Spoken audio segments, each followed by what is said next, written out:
Hey, all right, guys. It's close to 12:10, I guess. We'll go ahead and get started. Let me figure. It's been a minute since I used Zoom, but let me make sure everyone can hear me. That was kind of loud. I'm sorry. Doo-doo.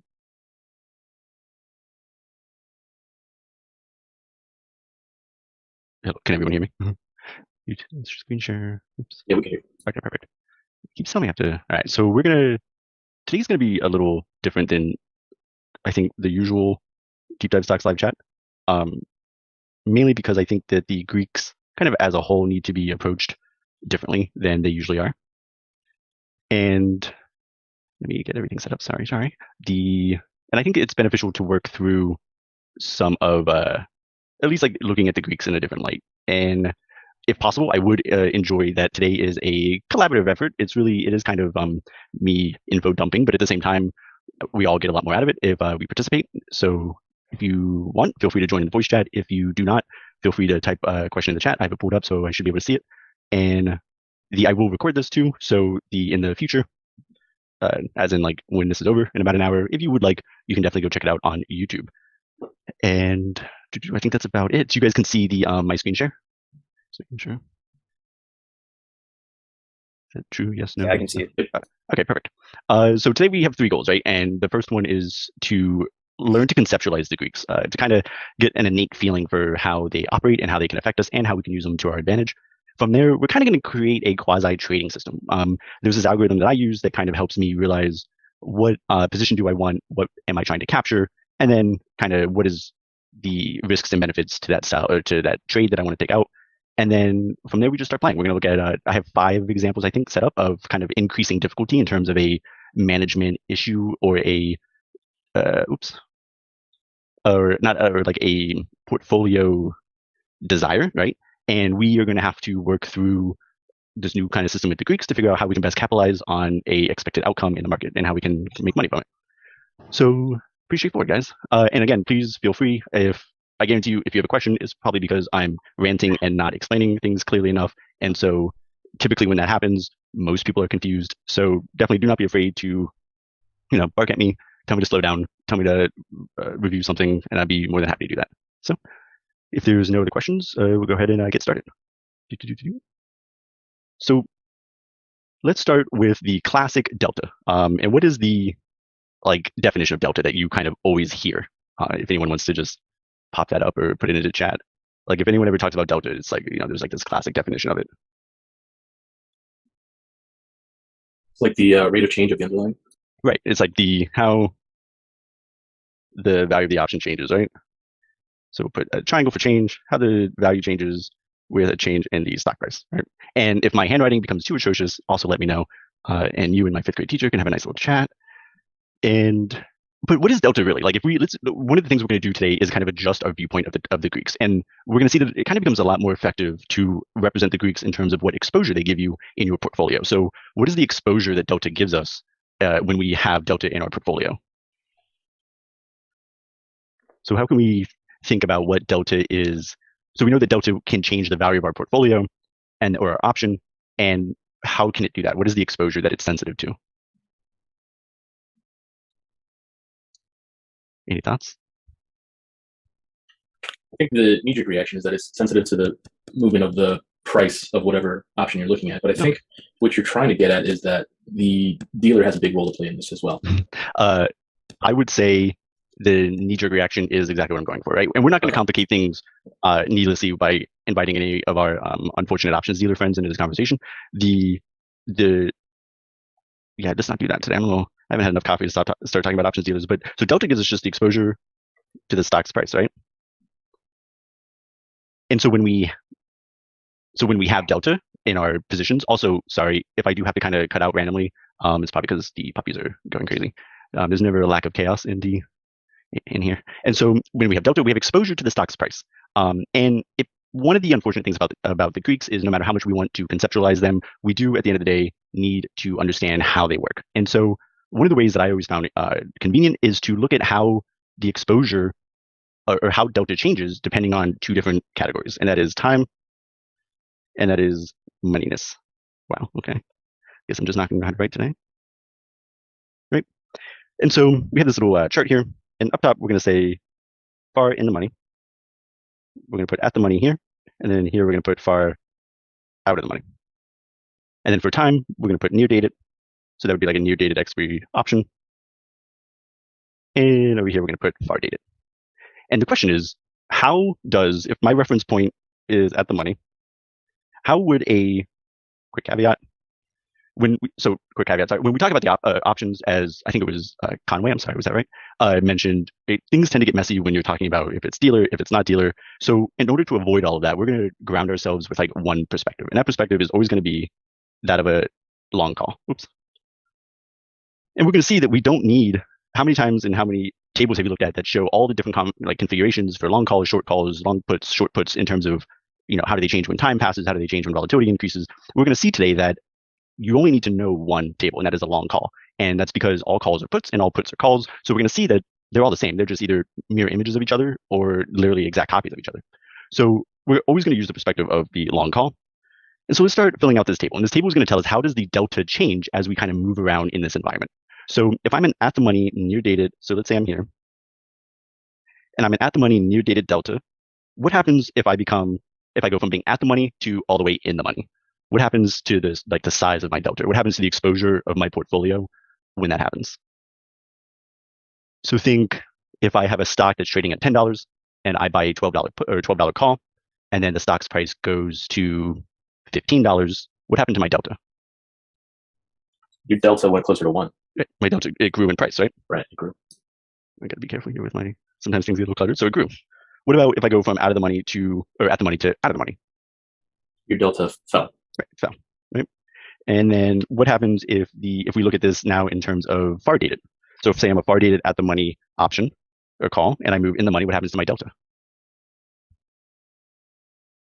So say instead of my call expiring on Friday, it expires next month, and the stock still goes to $15. It still goes up, but not as much, right? Correct, right? And that was the next step, or the next point is we're going to put a 1 here, because why did the near dated options delta increase more than the far dated options delta when we went from like at the money to in the money? Because of time value. Because when it's in the money and it's expiring very soon, the likelihood of whoever sold you that option being assigned or owing you money, basically, that probability increases to 100% or closer to 100%. Exactly, right? So that's a good point. So if we have, can you guys hear my puppies? If we can, I don't think we mind. I can't hear it. Yeah. Okay, sorry, they're absolute monsters. So we touched on this idea of, and we're not gonna touch on it too much today, but how many guys have heard the term like shadow? Like sometimes you get like shadow gamma, right? Literally, I've never heard that before. Yeah, all right, well, never mind. No, I'm just checking. So you'll hear that sometimes in like literature. You'll hear like, this, Vega has like a shadow theta, and what it means is what you just touched on, the idea that because delta is the probability that an option will expire in the money, when you're near dated and deep in the money, the likelihood that option can move out of the money is less than the option that is at the same strike but has a much longer expiry. So if my option expires on Friday and I'm $2 in the money, well, the chance that the stock is going to move and fall $2 before my option expires is going to be a lot less than if my option expires in a month. Does that make sense? Because I have either 4 days of possible price movement to push my option out of the money, or I have 20 days where the stock can move and push my option out of the money. Does that follow? So that's why the near dated, let's see, I'm getting cluttered again. So that's why the near dated call will always have its delta increase at a greater rate than the far dated call. And it's kind of honestly a relatively important concept. So I do kind of just want to hang out here and either maybe like give me a 1 in the chat to just let me know that that's kind of, it's reasonably intuitive. Just so I know, or we can keep talking about it. But it's kind of like a thing we're going to see up in a common thing. Perfect. Sweet. Alexander gave us an 11. I'm assuming that means double yes. Awesome. All right. So in the same theme, what happens to my far dated out of the money, or my far dated option that moves from out the money to further out of the money?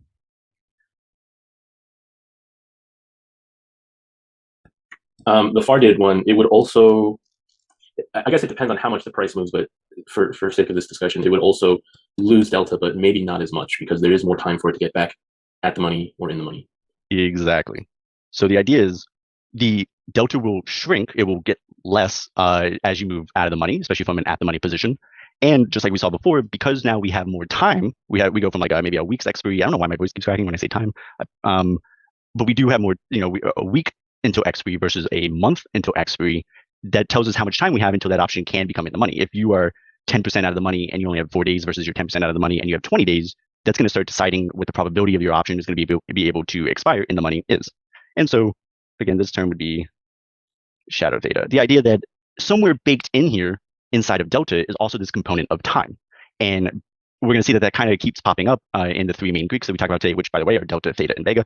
And it's just something to keep in mind. It's going to become impactful when we start looking at the portfolio management issues later on in the chat. And so let's say we have an at-the-money call, and originally it expires in 1 week, and we move it to expire in 1 month. What happens to my delta? So if we, say we roll our weekly expiry call at the same strike, but now instead of it being, expiry on Friday, it expires in a month. What's going to happen to our delta? It goes down, Anthony. Good job. Yeah. Why? Why does it go down? And also, if this is something that's kind of like it makes sense that it goes down, but it doesn't really like finding the words to describe why it goes down. That's kind of where you're at right now. Perfect. That's actually exactly where we want to be. But if anyone, yeah, so it would go down because like when you have more time, like I don't know, it just makes sense that it would go down to me. It's kind of like because you have more time, so yeah, that's where I'm at right now. But it makes sense that when you have more time, it should go down. No, that's perfect. And again, that's where we want to center ourselves in this talk today. We can flesh out the details, and that's what almost when you look at the Greeks online, it's like every resource just wants to get to the nitty gritty, but let's focus more on just like developing that intuitive sense. And it kind of just makes sense that if we push an option further out in date, that means there's more time for stuff to happen, which means there's a greater probability that the option might expire out of the money, which means that there's a less probability that the option might expire in the money, and that means delta is lower, right? And so we'll and then conversely, if we roll a long dated option at the same strike and move it forward, we see that the delta will get positive. Pretty nifty. So take a moment. We're going to do this for the other Greeks too, but hopefully we're going to see that the good news is that this table can be drastically kind of reduced down and into a much more digestible piece of information. So don't get too intimidated if you're like, oh man, I have to draw like a 1, 2, 3, 4, 8, 9 celled table every time I want to play with the Greeks. That's not true. But before we move on, any questions on delta or kind of what we described here in terms of how delta can change? Because remember too, the idea really is that if delta changes, this means our exposure changes. And remember, today we're going to really focus on the Greeks in terms of what are they exposing us to. And so if delta is changing, that means our exposure is changing.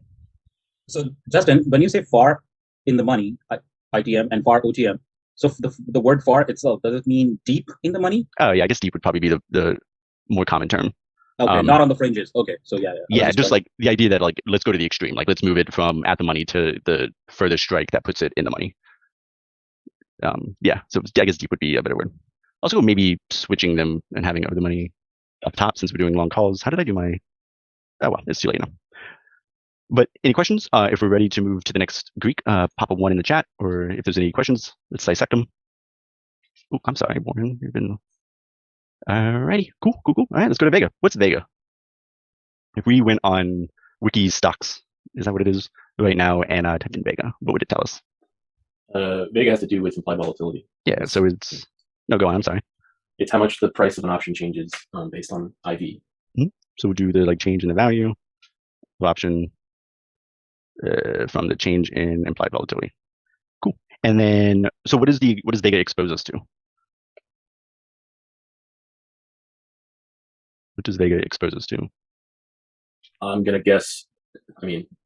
Volatility, but like wilder swings in price as volatility increases and maybe more muted. Or is it just? I think you're in price with volatility. Yeah, no, I think you're looking for complexity here. I'm going to be honest.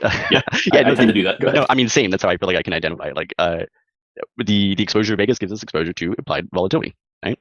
And the definition I use for Vega, wow, if only I could do things nicely, is it's an exposure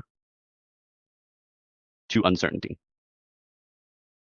right? Vega captures Vanna. So Vanna is slightly different. It's a second order Greek. that affects delta, but Vega itself it plugs right into the value of the option itself. But they both are still dependent on implied volatility. But in my head, Vega tells us what our exposure to the uncertainty is, and the uncertainty is of the option expiring out of the money. So if there's a greater amount of uncertainty that the option will expire out of the money, Vega tends to become higher. Okay. So let's kind of just let that bake for a second. So let's say I have an option and say it has a Vega, I don't know, of like 0.5. Also keep in mind, another important note, long options have long Vega and short options have short Vega. So let's dissect this statement first, and then we'll get into where I was headed. What does it mean to have long Vega? What does the long Vega portion mean? For instance, if I have a option that has long delta, what does that really mean? So let's go back to our calls. Remember, we're always going to use the reference. I'm just kind of going to erase this real quick. So I have a long call. What's my delta with a long call? Do I have long delta or short delta? Your long delta. Yeah, I have long delta. How could we figure that out if we didn't know that? Anyone have any ideas? How could we figure out that a long call has long delta if we didn't kind of know that? This might be a little labyrinthy. I'll just toss it out. So the idea is if the exposure, how do you spell exposure? It's right next to me, increases, and the value of the option increases, you have a long exposure. Does that track? Makes perfect sense. Right? So in delta's case, our exposure is to the price movement. And so because the value of our long option increases as the underlying price increases, our exposure is long. If the value of our option decreased as the value of the exposure increased, so if the exposure increases and the value of our option decreased, well, then we have short exposure. And sometimes you'll see long exposure denoted as a positive and short exposure denoted as a negative, which just adds to like the superfluous confusion that whoever designed the system liked to bake in. So any questions on long and short with exposures? Pop a 1 in the chat if you're good, or if you have any questions. Cool. I appreciate it, guys. Thank you. All right. So can someone remind me where I was? All right. So long options have long Vega. Short options have short Vega. So what does that mean? If I have a long put, and this is the symbol for and IV increases, what happens to the value of my put? It goes up, right? Mm-hmm. The value increases, right? Because I'm a long option, so I have long Vega. And this means that if IV increases, my value increases. Fair enough? So yep. That's perfect. So that is, we're gonna keep this because this way of looking at Vega is pretty handy. I'm gonna erase the long option, long Vega part just because it's pretty easy. Long and long, short is short. And I'll erase the definition of the option because if we needed the cookie cutter definition, we wouldn't be here. Alrighty, so I'm an at the money near dated option. And I move, anyone even tell what that is? I go from at the money to far in the money.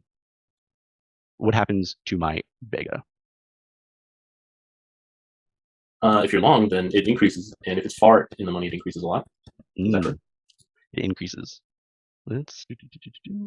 So we're gonna switch it up. So we're gonna say the definition is IV, right? Because it's Vega. But the exposure, let's rewrite that to the uncertainty of expiring. We'll say worthless. I think that might be better.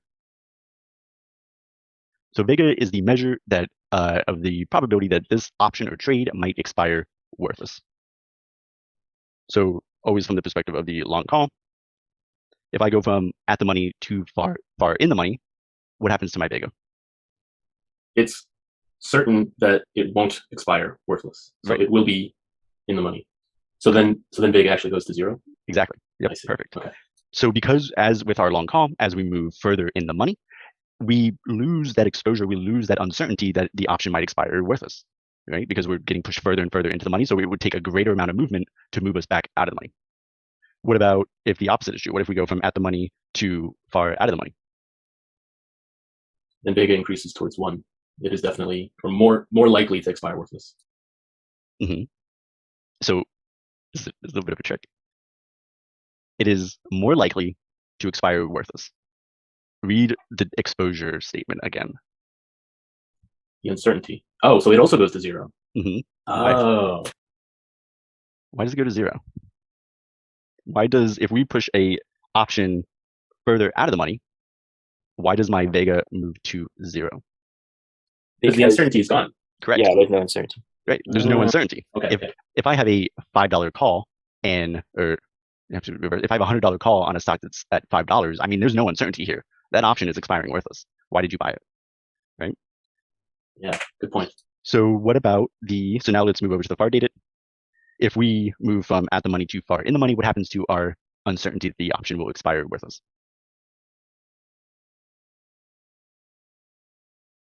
The uncertainty is back because you still have time. In either direction, there's still time, and so there's still uncertainty. Okay. But what happens for like this? So let's not implement or add kind of like the component of near versus far dated. I think you sprinkled a little bit of that in. But let's say like the same expiry, it's 1 month out. Our option just becomes more in the money. What happens to our Vega? Don't look for complexity here. I'm not the right person to speak then. It goes down, right?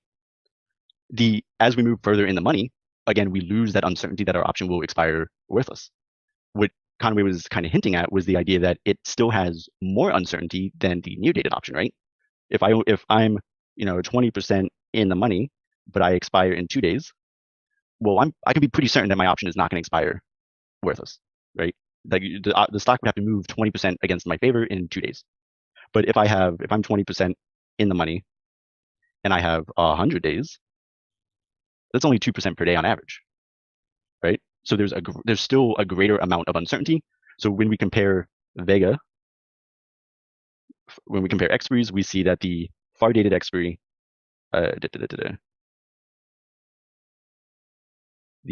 make sure my brain is locking up for a second.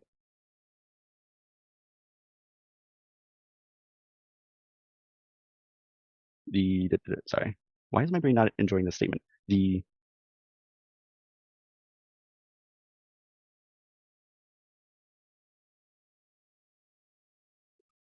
My notes have the near dated expiry is going to have the greatest Vega exposure, but I feel like intuitively that doesn't make sense.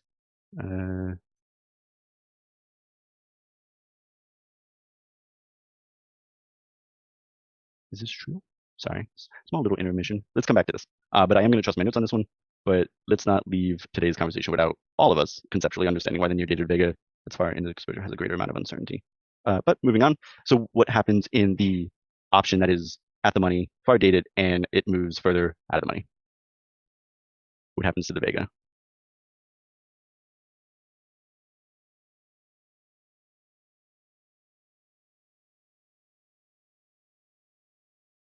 Just put a 1 in the chat for goes down and a 2 for goes up. So we have an option that expires in a month, and it goes from at the money to far out of the money. What was 2 again? Wow, I have no memory.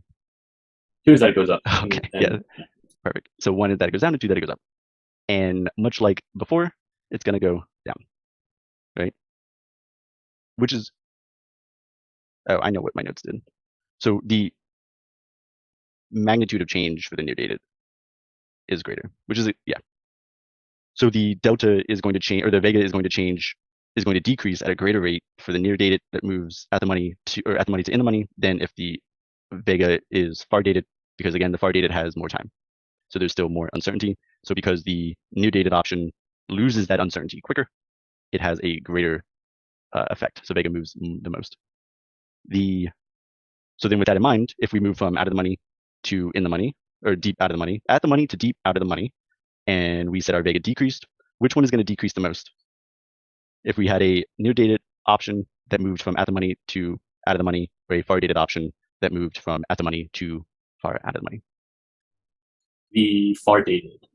if the near dated stuff is far out of the money, there's relatively little uncertainty that it's going to somehow get back at the money or in the money. But if it's further out, there's still time, and so there's more uncertainty there, whether it's going to be in the money or out of the money. Yep. So the ones denote where the change is the most, and then we'll put little asterisks to denote the absolute value of the most, right? So if we push and that's kind of the problem with having time included in all the shadow theta, is that between these two, the near dated and the far dated options, when we push the near dated option far out of the money, the uncertainty is going to diminish much quicker than the long dated options because there's more time, and with time anything can happen, right? But because with more time anything can happen, that means that overall we have a higher Vega than we will with the near dated options. Does that track? Vega is honestly, of the first order Greeks, Vega is one of the more esoteric ones. Yeah.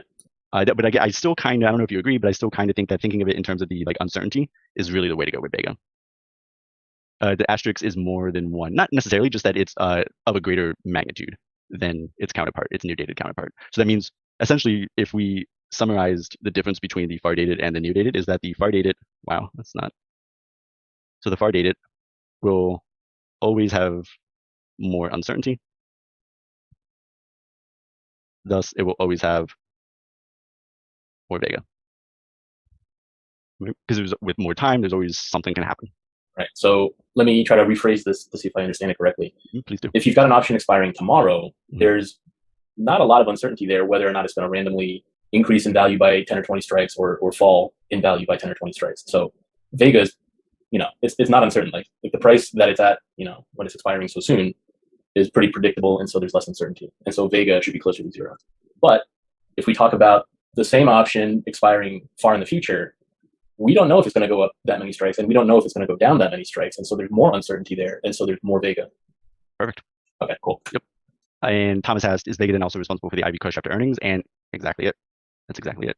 And we're going to see that in one of our portfolio management exercises later, is how can we mitigate that IV crush or that exposure to our Vega. And so the last box is if we have an at the money option, and we kind of just touched on this, but just to kind of nicely wrap everything up, if we have I'm going to change the color because I feel like there's a lot of gold here. If we have an at the money option that is near dated and we make it go to, we roll it out into a further dated option, what is going to happen to my Vega?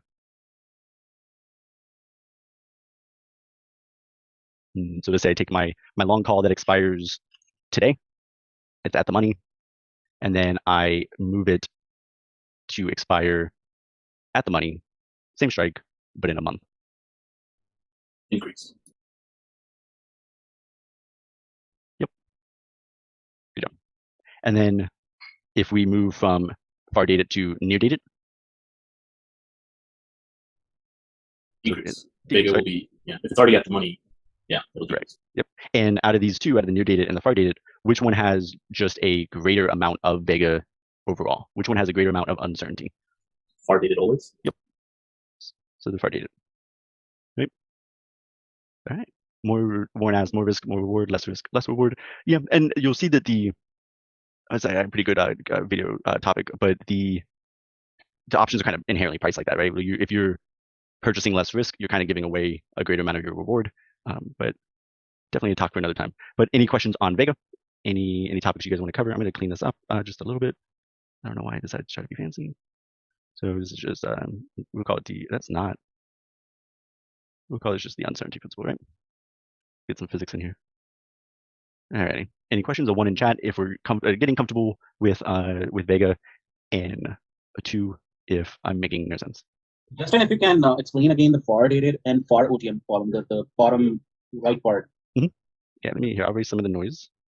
So if my option is at the money, and I move and I'm a new dated option, and let's say the stock's price falls, right? Because we're a long call. So the stock's price falls. Messy. What happens to my uncertainty as I become more and more and more out of the money? It decreases. Right, because the uncertainty decreases because what increases? But the certainty that it will expire worthless. Exactly, right? So I'm not that uncertain. I'm pretty certain about this, right? As it moves further and further out of the money, I become more and more certain, so I become less and less uncertain. And the same occurs for the far dated options, right? But in comparing these two, which one has the greatest amount of uncertainty? So if we compare the same, say the stock fell 20%, my new dated call expires on Friday, my far dated call expires in a month. Which one is going to have the greater Vega? Yeah, the far dated. Right, because I'm very certain here, which means I'm very not uncertain. But here I'm not certain because I still have a month where the stock could do whatever, which means I'm very uncertain. So this has the greater amount of uncertainty, so its Vega is greater. Reasonable? Yeah, reasonable. So should it be placing like a negative slash all the time in there, or like it will still be negative in the far dated far OTM? What do you mean? So because we have more time, so it can come back into money. So our uncertainty can become certainty. Mm-hmm. When would that happen? So if we had a deep out of the money, is a good exercise. So let's say we have I wish I had some extra. I'm gonna erase some of this. Let's say we have a deep out of the money call, and we'll say it has a long expiry. And the question is, what would decrease Vega? And I think that's kind of what I heard from your question, is the idea of what would kind of cause that uncertainty to go away. And if uncertainty is going away, that means Vega is decreasing. So if I have a long, so we're right here. What would cause my uncertainty to decrease? And again, this is the uncertainty that the option will expire worthless. 1 second. While Can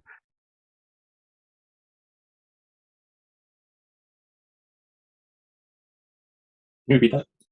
Sorry. Yep. So let's say I am sitting right here. I have a deep out of the money, far dated call. What would cause my Vega? And we can say that this is I guess we don't have that numbers, but this is where we're sitting. Far out of the money, far dated, long call. What would decrease? What would happen, or what would have to happen to decrease my Vega? Time. So what about time? Timothy said time increasing, or I guess Right.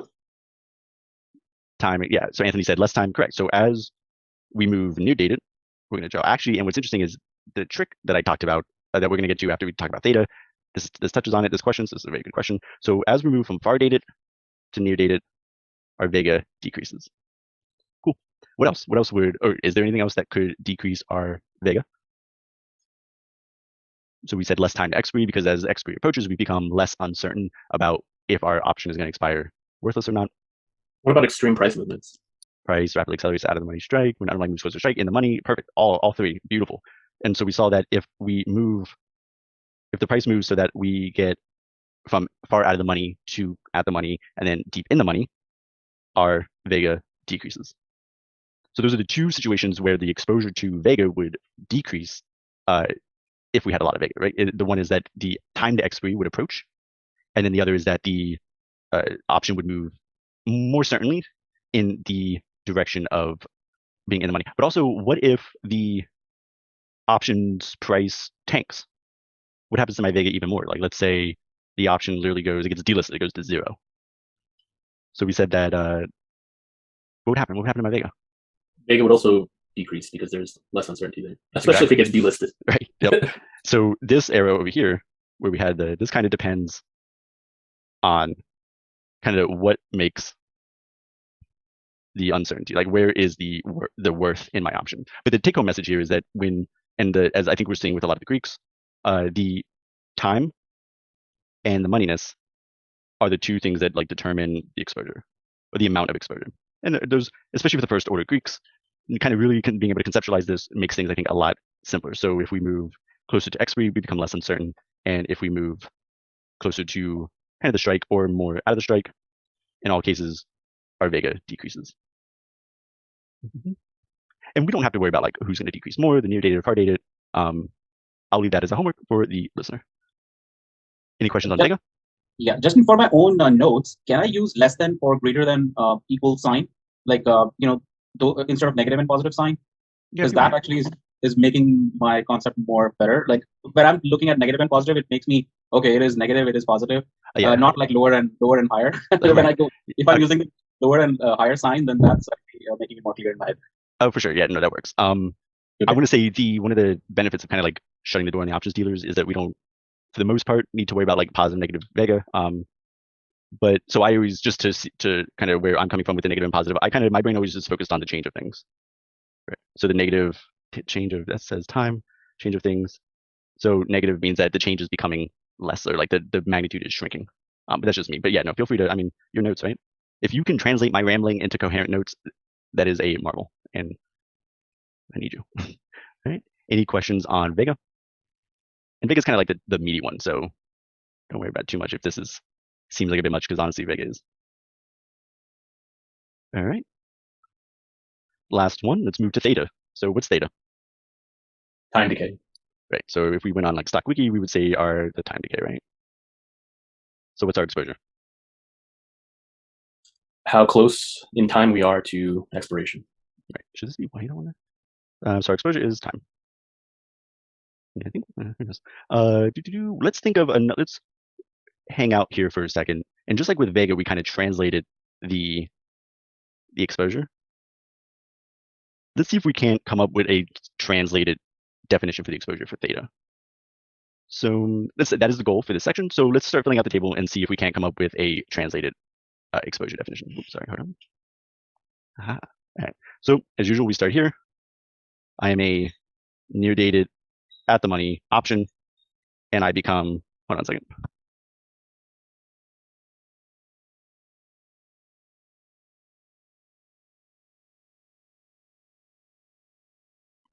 Terribly sorry. I'm a new dated at the money option, and I become further in the money. What happens to my Theta value? My exposure to time.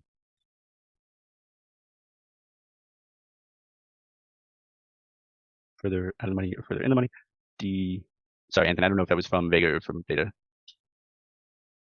So remember, we're from the position of the long call. What happens to my Theta? Timothy said less. Does everyone agree? Yeah, I'm going to say less. Yeah, I'm sorry. Also, I forgot. Theta's weird. Let's focus instead on the row-wise. This will help in the future, I promise. So if I have a far in the money option, and I go from near dated to far dated, so I roll that option into a further expiry, what happens to my Theta? Oh, then it will increase. There will be more exposure to time. There will be more exposure to time. Why Anthony says less? Why might it be less? Because you're having more time, right? So it's like you have more time, so there's like more time for the option to move to the direction you want it to. Okay, I like that. Right, and so that is indeed the case. If we're far in the money option, and we move it from a near-term structure to a long-term structure, we see a decrease in our Theta exposure. And so the opposite is true, that if we move from the far dated to the near dated, we get a increase in our Theta structure. And I guess let's finish this, and then we're gonna come up, because remember, we're still trying to look for a more practical way to visualize in our heads Theta. So if I'm an at the money option, and I roll it from a near dated to a far dated. No worries, Timothy. Honestly, this is the meaty part, and this is the kind of the slow and tedious part of the talk today. I promise it'll definitely get more fun. But these are just kind of concepts that we need to hammer home if we want to really start playing with options. And so if I have an at the money option and I roll it to a further dated expiry, what happens to my Theta? It will decrease. It will decrease, right? And then again, the opposite is true, that if I have an at the money option and I roll it from being far expiry to near expiry, the Theta exposure will increase. What about a far? Why did I do that? What about the far out of the money? Anything change for the far out of the money?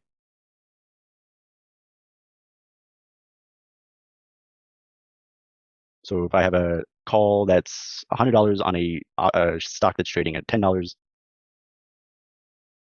and I roll it from expiring this week to next week, what happens? Is this a trick question? Kind of. Because I'm thinking it's actually the opposite of the other two. Because it's so far out of the money and it's expiring soon, no one's going to want to buy this stuff. And so wouldn't theta actually go down? I don't know. That's just me thinking. No, I agree. Well, I think we reversed it, right? But so if I move a far out of the money from near dated to far dated, theta would go up because there's less time to get rid of this stuff if you're trying to get rid of it. There's more time, right? Because we're rolling it from a near date to a far date. Oh, gotcha. Sorry. But you're hitting the point. You're really close to the nail that is the translated definition of theta. The idea is that if we're far out of the money, we have something. We have a long call, and it expires on Friday, and it is way out of the money, right? No one wants to have worthless assets. So what is my urgency in getting rid of this long call? I'm getting something from it, right? Yeah, I have a very high urgency, right? But if I move the expiry out to a later date, does my urgency increase or does my urgency decrease? If you roll it out, then you're okay for now. So right. Like that's kind of tomorrow's problem, right? Right. So, but the other kind of hidden piece of the puzzle, long options have short theta, and short options have long theta. And why is that? And that's why and I bring that up now because if we go from far out of the money near dated expiry to far out of the money far dated expiry, we have less urgency, but our theta increases. And that's because it's kind of inverse, right? Does that make sense? Because my long call has negative theta. So if my negative theta is decreasing, theta is increasing. Double negative. And so if I have a far dated expiry that then all of a sudden, maybe you thought it expired next month, but really it expires next day, tomorrow, your urgency just went through the roof. So you have a decrease in theta, or because it's negative, a positive urgency. So how can we So what would our translated definition be to theta? So we know that like the WikiHow is going to be that the definition is, the amount of change of the options value per time. How can we conceptualize theta? What is theta really the measure of?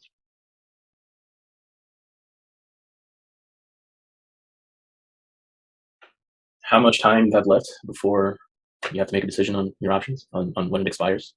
Yeah, that's fair. I just kind of think of it as like, it's kind of like the price of urgency, right? Okay. Like as I become more urgent, in reality, what's happening is value is being sucked out of my option at a faster and faster rate. Like if I move from the far dated to the near dated, but where that value is going is because I'm now super urgent to not have a worthless option. The value of my contract is just withering away in my hands because it is very rapidly becoming a worthless object, if that makes sense.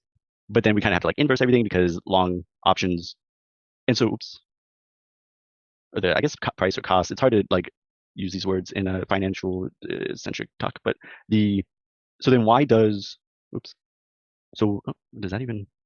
So the question now is, why does a long call have negative theta? And this is not a question. We're not looking. We don't have to go too deep here. But what is just the on the surface explanation as to why a long call has negative delta? Negative delta? Negative theta. Good catch.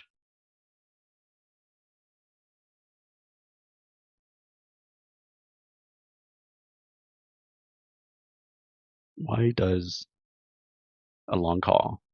How do we determine if something is long or short? What was our your delta exposure, right? Yeah. What was the I really should have added. Yeah. Right. What was our algorithm for determining if something was long or short? If the value of the underlying goes up and the price of your option makes you more money, like if that it goes up too. So if the exposure increases, what happens to the value? If it increases, then you know you're long. If it decreases, then you know you're short. So in this case, as time passes, as we have more time, so our exposure increases, what happens to the value of our long call?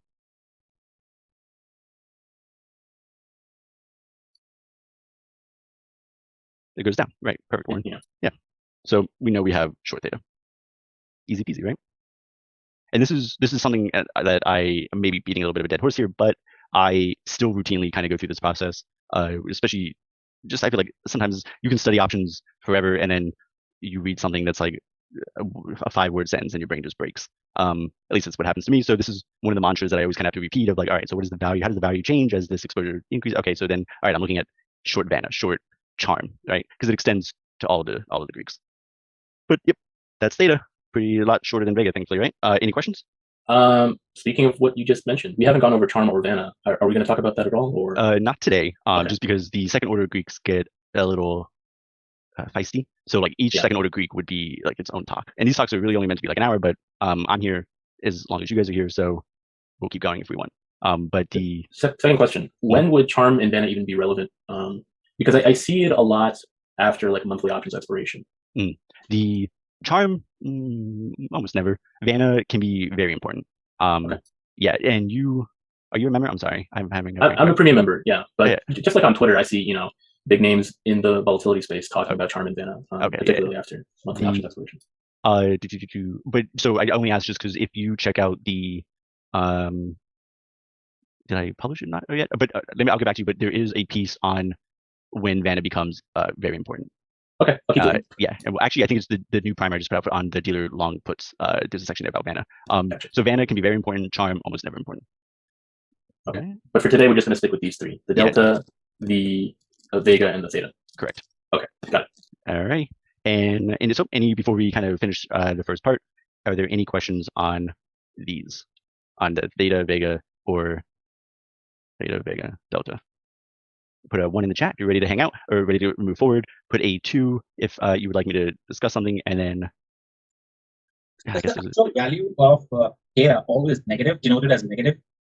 Only for the long options. So if you have a short, so let's do it. Let's look at, that's a good question. So if I have a short call, the question is, why do I have long Theta? Yeah, of course. Like if you're selling, then it will take the opposite side.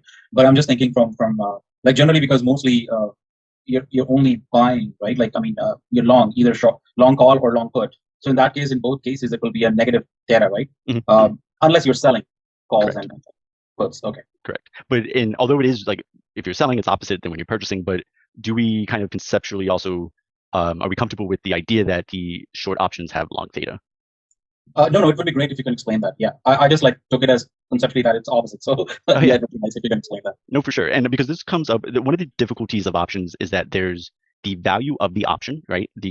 So we're going to say the value of the VOOP, right? And then this is even more confusing because it's also a P. There's the value of the position, right? So you have, I guess because even this can't make things easier. So the value of the option itself, and that's like the nominal value, how much the cost of that value or the cost of that contract is. But then there's this sometimes, well, always related, but not always equal, this concept of the value of the position that you're in. And this is going to be when we talk later on about the trading style or strategy. We focus a lot on the value of the position rather than the value of the option. And I guess the question is let's do a scenario. So let's say that I sell a call for $1. The next, and then we'll say time passes, and that call is still out of the money, right? What is the value? What happened to the value of that contract? The cost of that contract? It's decreasing, and so because you sold it, you are seeing more. Oh, go on. Yeah. You're getting more unrealized gains because you're short the call, meaning you sold the call.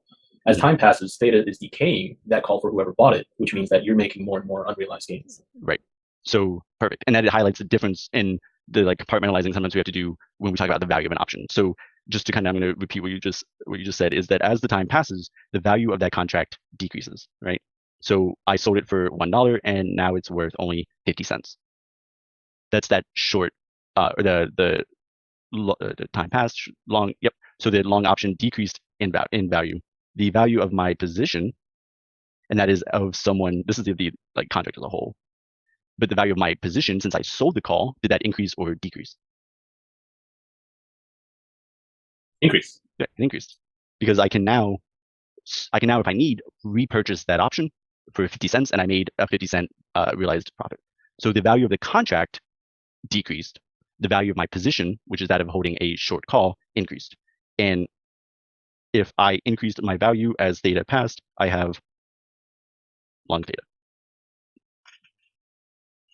Pretty nifty. Does that track? Does that kind of conceptually make sense? Yeah.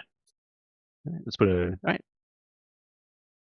Okay, perfect. Yeah, and this is the value of the contract versus the value of the position is something that we're going to kind of move between pretty frequently. So all the way back when, if anyone remembers, I promised that there was a little bit of a cheat sheet for these so that we don't have to keep doing these long boxes. And let's look at that now. So remember, we're always from the perspective of a long call. And if we want to get super technical, that's a dealer long call. Deep dive stocks and me will always use the perspective of the options dealer, although they will not come into this conversation. I refuse to allow them. But keep that in mind for later talks when we do start inviting them. Just hide your booze. And so we're a long call. Let's do 3 columns. I'm going to do the Greek lettering if that's okay, or if I could actually do it. Let's do Theta, Vega, Delta, Vega, and Theta. We're gonna draw some arrows. I'm gonna draw the first one, the first column, and let that bake for a second. What did I just draw? Or what am I indicating with those 2 arrows? And at first this might seem a little strange, but I promise, especially when we start getting into more exotic and complex options plays, this clears up so much. But I wish someone had taught me this. But what did I indicate with those 2 arrows? I'll give a hint.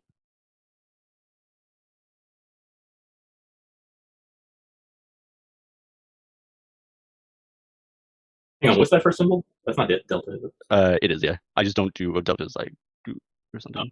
Oh, okay. I thought delta was like a triangle. Yeah, it's capital delta. It's the same. But I typically reserve this because this is also like the change in something. So like the change in the stock price is positive. It's more accurate to use like the positive or the capitalized delta. So like if we wanted to say like the change in delta, if we did this, it'd be kind of odd looking. But what am I indicating with these 2 arrows? The underlying increases close. So we're moving from out of the money to in the money, and then at the money to in the money. And so what's happening to my delta? Right, your delta is going from 0 to 1. Correct. So at each stage of the game, the arrows are telling us what is happening to the magnitude of my delta. And so we have, I guess I'll put this here just for reference. And this is the same as the table above, except we've removed some of the lines and we've gotten rid of the at the money row because, well, we can use that as our reference. And good thing my handwriting is good. So this is this part doesn't matter whether we're looking at it from the dealer's perspective necessarily, right? Like if you are long a call, whether you're a dealer or not, and your option is going from out of the money to at the money to in the money, delta is just going to increase the same way. Right? If you're long a call, yeah. I only put dealer in the perspective of like, just because in all of the literature and anytime I reference long or short, I am always doing it from the perspective of the options dealer. Okay, gotcha. I find that the discussing options is a lot easier if you pin yourself. Discussing options, I feel like, is like, those paintings where like the staircases are going everywhere and some are upside down and some are backwards. MC Escher, right? Yeah, perfect. MC Escher. And I find that the hardest thing to do in the options landscape is like just stopping that, like stopping yourself from getting turned around, especially because again we have long and short that describe like 6 different things. So if you always pick the vantage point, and every time I talk about options, I'm talking about it from the options dealer's perspective, I just feel like it clears up so much ambiguity, because when you hear me say long delta, you know that means that the options dealers are picking long delta. So that means that they've either purchased calls or they've sold puts. You know what I mean? That makes sense. That makes perfect sense. Yeah. So like I always just like pin myself, and I always use, we're going to see, but I always use the long call just because it's kind of the one everyone's most familiar with, and really it's just conceptually like a kind of an easy contract to get. Okay, so then the arrows are telling us how the delta changes as we go from out of the money to in the money, and it decreases both steps of the way. So as it goes from out of the money to at the money, it increases, and then as it goes from at the money to in the money, delta increases for that dealer long call. So then what would the first arrow be for Vega? What would the top? What would go here?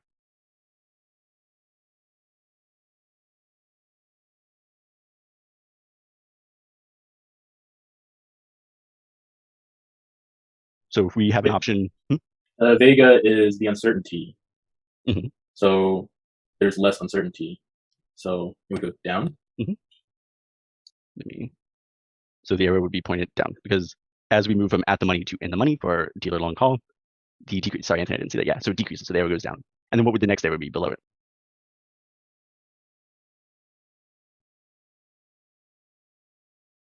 If it's out of the money and you're long on the call, you're uncertain, so it's up.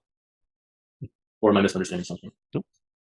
As you go from deeper out of the money to in the money, the certainty decreases, the certainty that you are going to expire out of the money, because you're moving closer to becoming at the money. So if you're uncertainty, if your certainty decreases, your uncertainty increases, right? Vega, I'm telling you, Vega and vantage are just such weird creatures. Another way you can kind of conceptualize this is that Vega is always max at the money, and that's what those arrows are kind of telling you. Because if your strike is $5 and your stock is $5, that makes sense, right? You have a 50-50 shot. And then delta or theta, I don't know why I keep doing that. Theta, we sum up, and we're just going to say that for the vast majority of cases, this is going to become near dated, far dated. So for the vast majority of cases, and that theta will always increase, our sense of urgency will always increase as we go from far dated to near dated. That also makes sense. I'm just going to do a quick chat in the Discord real quick.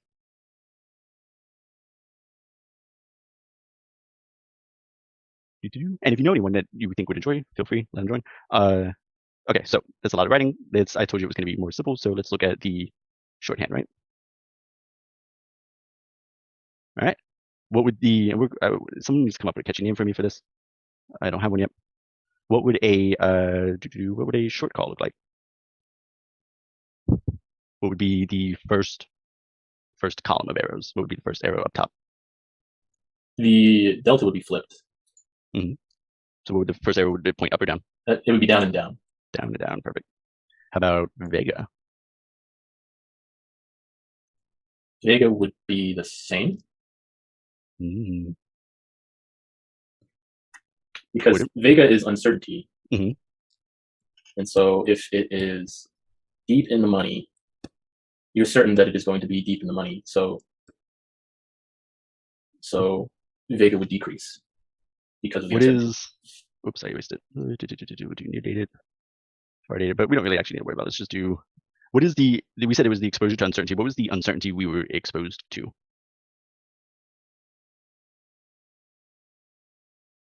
The direction of price? I think it was expiring worthless. Oh, expiring worthless. Gotcha. And this is our position. Expiring worthless. Right. Okay.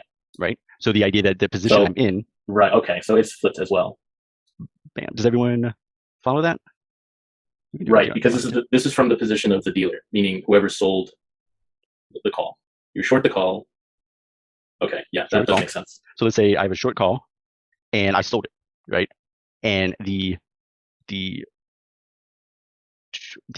price skyrockets. So the value of my option, I'm now far in the money.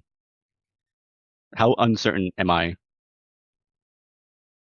that this is a tricky one? Vega is I'm telling you, Vega is so tricky. Okay, so how uncertain is it that my option will expire out of the money? That this contract, you're 100% going to lose your money. If you're short the call and it's far in the money, you're screwed. You're definitely losing money. So there's two ways we can approach this. That way is I think the intuitive way, right? The idea that the uncertainty is kind of evaporating, it's opposite. So we'll do like the kind of like the deep dive stocks way, right? And that's again saying that your Vega increases, right?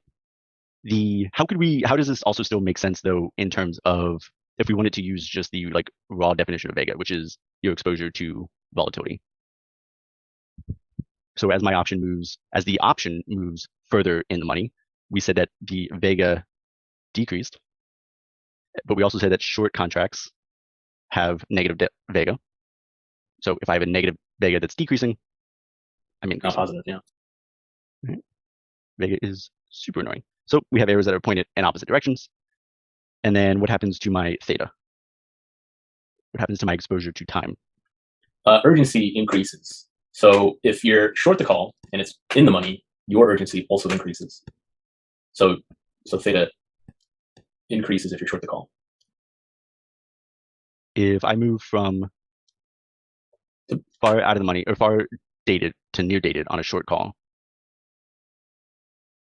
what happens to my expiry? Or what happens to the value of my contract? The value of my position? It's in the money, it would increase. I think we're mixing things up. And this is why these arrows I think are super helpful, because it's just opposite. The long call is exactly opposite the short call. Right? What about a long put?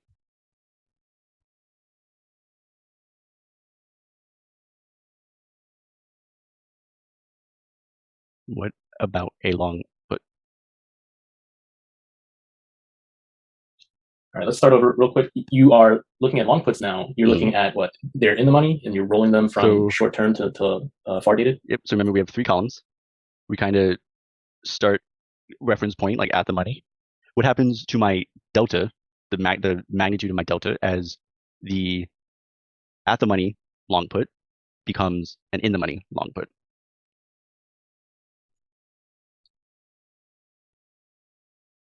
Delta is increasing. And what happens when my deep out of the money long put becomes a deep in the money long put? Increases. And since we want to get, and since we remember that, and this is why I'm doing this explicitly, but I think this is also highlighting why picking one reference point is super important, because remember, delta is negative on a long call or on a long put. So what happens with our Vega? The pattern should be forming here soon. I'll give you guys a hint.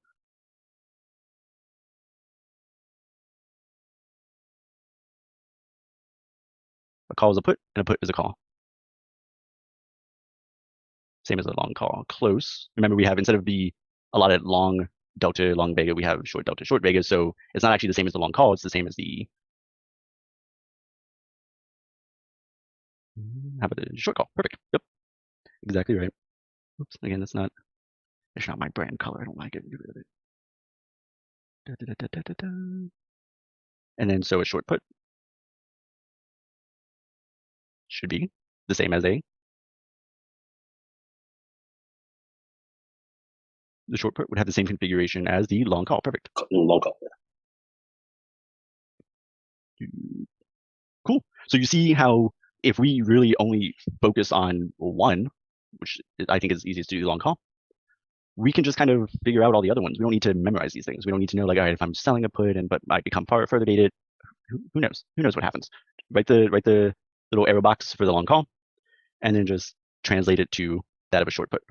And you can do that just based off of how delta is. That's kind of how I do it. So a long call has positive delta, a short call has positive delta, or a short put. A short call has negative delta, and a long put has negative delta. Does that track? I mean, this was an exercise in frustration to demonstrate, I think, how convenient just picking a position here in the options field and sticking to it is the best course of action. It does make sense. If I could give an example to see if I understand things correctly. No, 100%. Yep. And it turns out you're a smart cookie, because that's exactly what we're going to do next. Oh, sweet. So is there any questions before we move on? And again, this stuff it's thick, it's complicated, it's convoluted. I don't expect mastery at day one. What I think is important here and what's to strive for is just to become familiar with these ideas so that we can kind of let them play around in our heads for later, watch the video again, and then start applying it, right? Definitely take some time to digest. Options there's no easy way to learn how to work with them, honestly.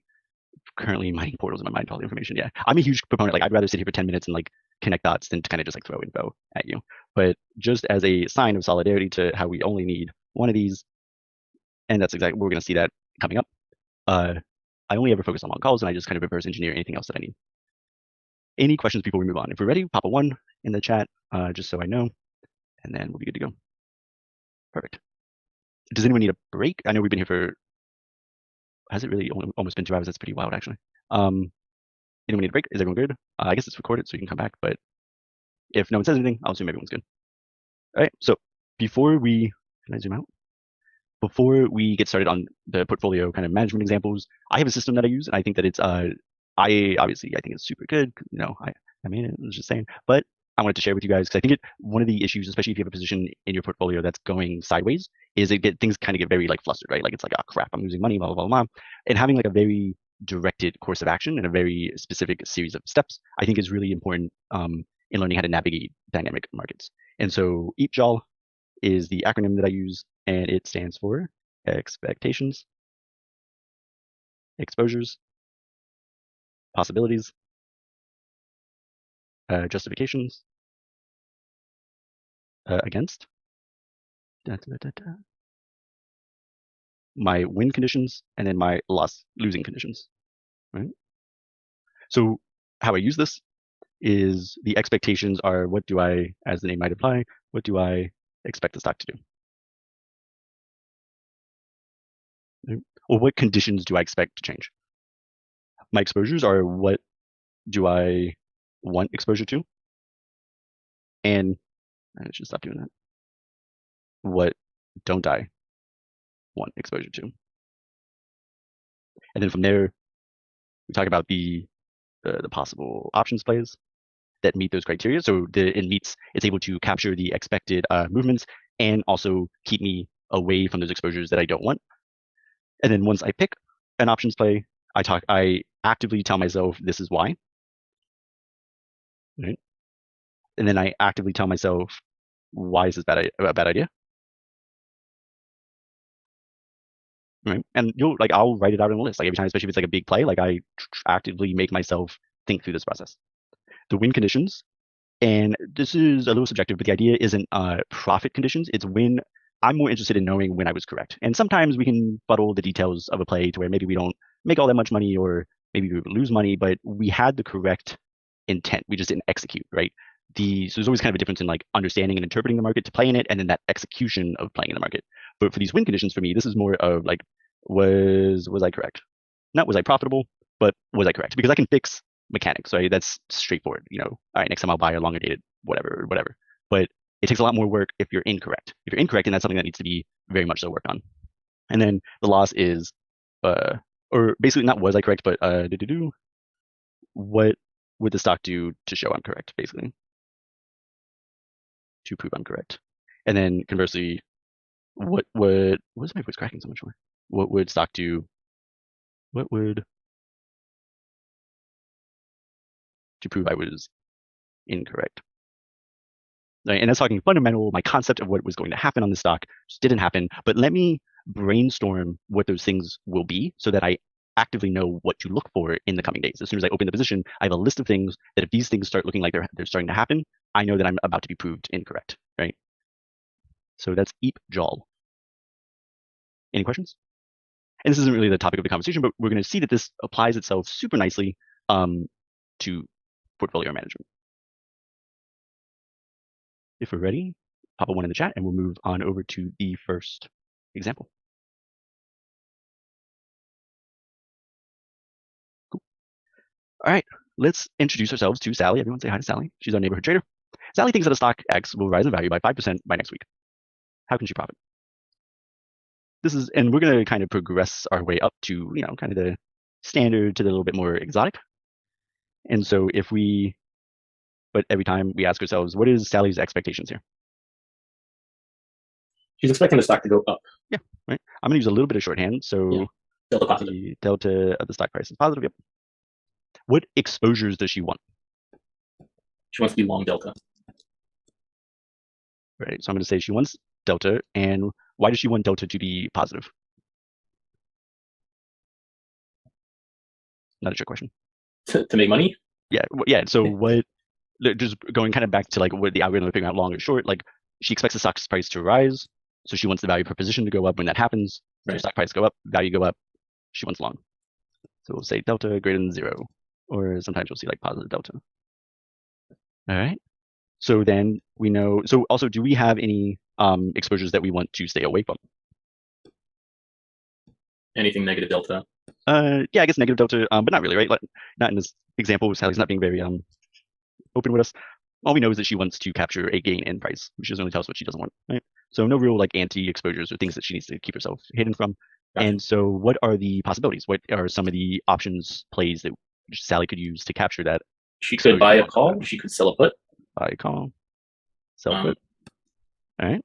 There are more complicated possibilities that I don't think is in the scope of this conversation. Oh, for sure. Yeah. No, we don't have to go crazy here. And so which one should she do? What does it matter? No, because a call is a put and a put is a call. So exactly. I would probably tell Sally which, and this is kind of like outside scope, but which one has a little bit more risk associated with it?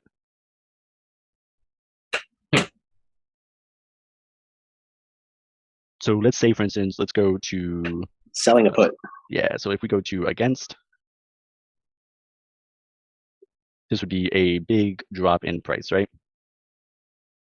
So that is the main kind of issue that Sally might have to run into, the most like adverse incident.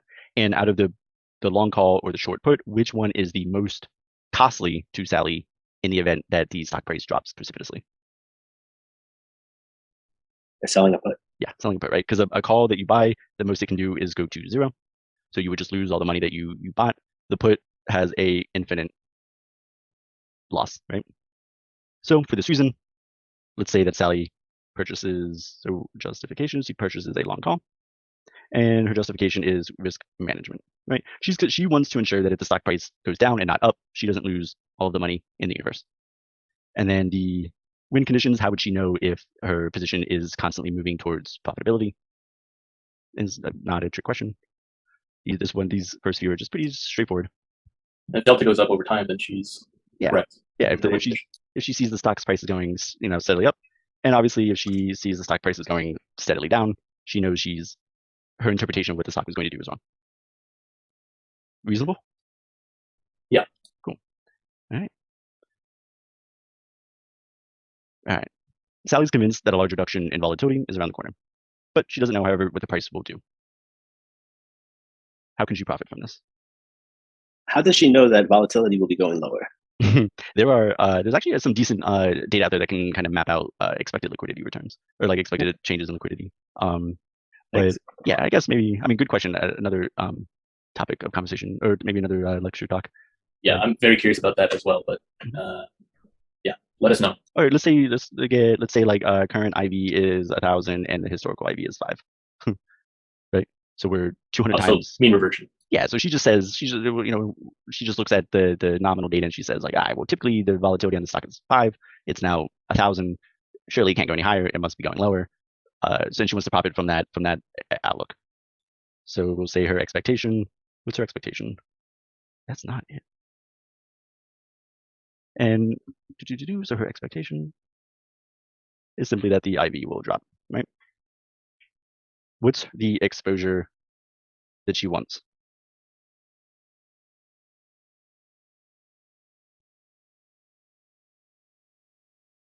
What exposure does Sally want?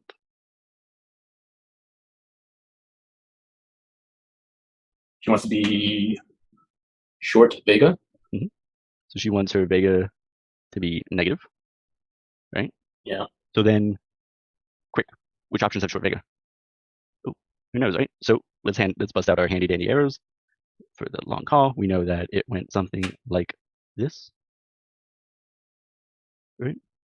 And no, I'm sorry, wrong concept. Which options have short Vega? I jumped the gun a little bit. This one you have to know.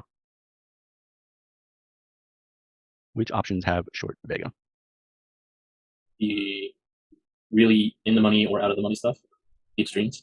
That's the change in Vega. Oh, that's the change in Vega. But which ones have just short Vega? So as volatility increases, the value of this option decreases. Far in the money?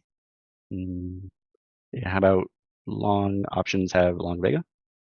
Short options have short Vega, right? And so this means that if we want to capitalize on the reduction of volatility, that means we need short Vega, which means we need a short option, which means we need either a short call or a short put. So we're going to add that for our possibilities. I'm not going to write it anymore. So we have a short call. So another way of thinking about this is if implied volatility is very high, it's potentially a better strategy to be selling options rather than being long on options. Mm-hmm.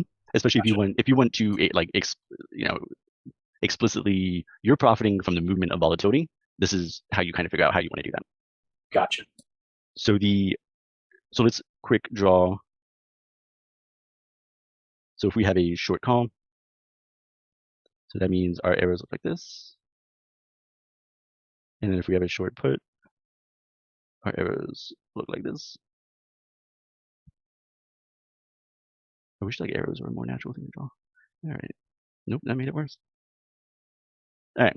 So this one, and some of these are personal tastes, right? Like maybe you might do something that Sally's not going to do or whatnot, but describe the exposure profile of the short call versus the short put. So what are these arrows telling us about the exposure to delta and the exposure to Vega? I think the call is infinity that you had earlier.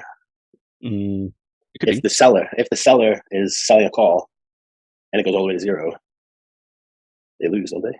No, if you're selling a call, you want it to go down because you don't want those calls to go in the money. So if you're short a call, you want it to go up? No, if you're selling a call, you want it to go down. You want the price of the stock to go down, right? But I thought selling a call is short a call. Yeah, that's what we're saying. So, Okay. so the arrows. If you sold me a call, right, you don't want the stock to go up because then you're losing money and I'm making money from you. You want the stock to go down if you're selling the call.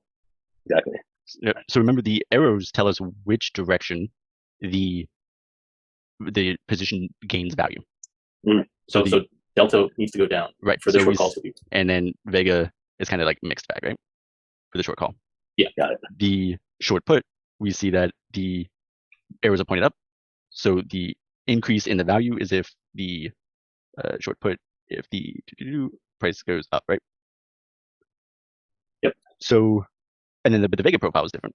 They both have short Vega, but remember the nifty thing of these arrow graphs is it fixes that for us. So we don't have to worry about like, oh, short Vega moving negative, blah, blah, blah, blah. The arrows explicitly tell us what is going to happen. How is the value of this option or the value of this position going to change as this option goes, from, and this is as it goes from out of the money to at the money to in the money, right? So just brainstorm this for a second. So which one just might be a better choice for, I'm going to clean this up a little bit, but which one might just be a better option for Sally? So we had a short call. We saw the short call's value increased as the call becomes further out of the money. And then the Vega is kind of working like this. And then the short call gains value as the time increases. And then we have the short put. And we saw that the short put increases in value as the long put, as the stock price rises. My brain's kind of freezing. This goes like this, and this goes like this. So she wants to short call. She wants to sell calls that are in the money, and she wants to sell puts that are out of the money. Maybe. Well, maybe. Not really. I mean, I'm gonna kind of step in here for a second, unless anyone have any ideas. So remember always from the perspective of the long call, right? So this is from like $0 to $100 because that's how a long call becomes out of the money, at the money, in the money. So, and then the arrows tell us how the value changes. So we want an option that as volatility decreases, the value increases, right? And we see that if volatility, so just as this is a 150 0 on the price, we could say this is 150 and 0 on volatility. And we see that the short call, as volatility decreases, loses exposure to Vega. The arrow is pointed down. If she shorts a put and volatility goes from 100 down to 50 and then all the way down to 0, her Vega exposure increases. So she gains more value as the volatility decreases because not only is she shorting an option, but that option's Vega is going to become greater in magnitude as volatility decreases. Tricky, huh? Short put. So short put. Because will she profit from the short call? So say the Vega does go from like 100 to 50. Maybe a little? Yeah, a little, right? And she sold volatility. Like she's selling a call that's going to lose value as volatility drops. But we see that she gets the most bang for her buck if she chooses one that has, as volatility is going down, the magnitude of Vega is going up. So we're looking for an up arrow in the bottom row, and that would be a short put. And again, this takes time. I still sometimes have to look at my notes for this type of stuff, but it a paradox, and still though easier than trying to, I think, work through traditional ways of looking at the Greeks. So we know, I'm going to rewrite this. So we know if we short a put, the value of my position goes as the stock's price drops. That's where the value increases. And then we had, right? Yeah. So we're going to do a short put and then justification. And this is just that we want to capture volatility, right? And there's what typically coincides with a stock's volatility dropping. we didn't really touch on this. So the price drops? Yeah, so typically the price drops, right? Well, according to our diagram, what does the oh wait, these are what does the value of our option do? Never mind. I'm sorry, I'm having a brain fart. This has been a long talk, guys. So how do we know what is against our play here? What's our risks? If we short puts? Yeah. High volatility. High volatility. So volatility increases. What else?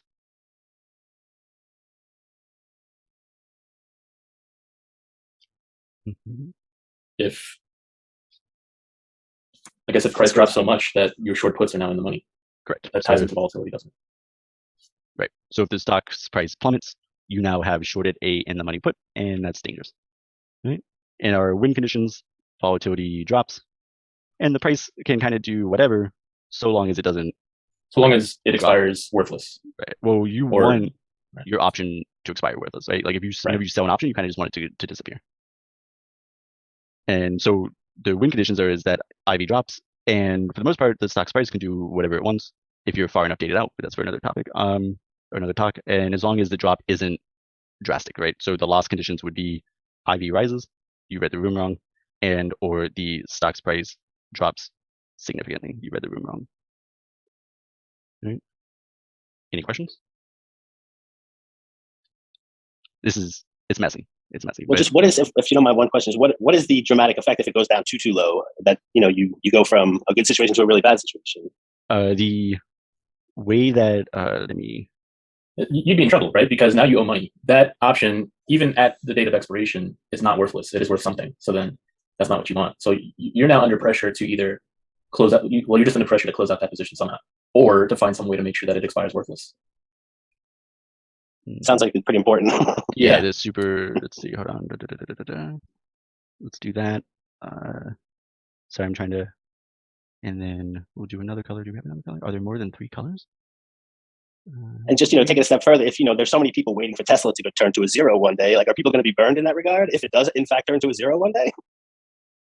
I think we have bigger problems in the world if Tesla's at 0. Okay, good.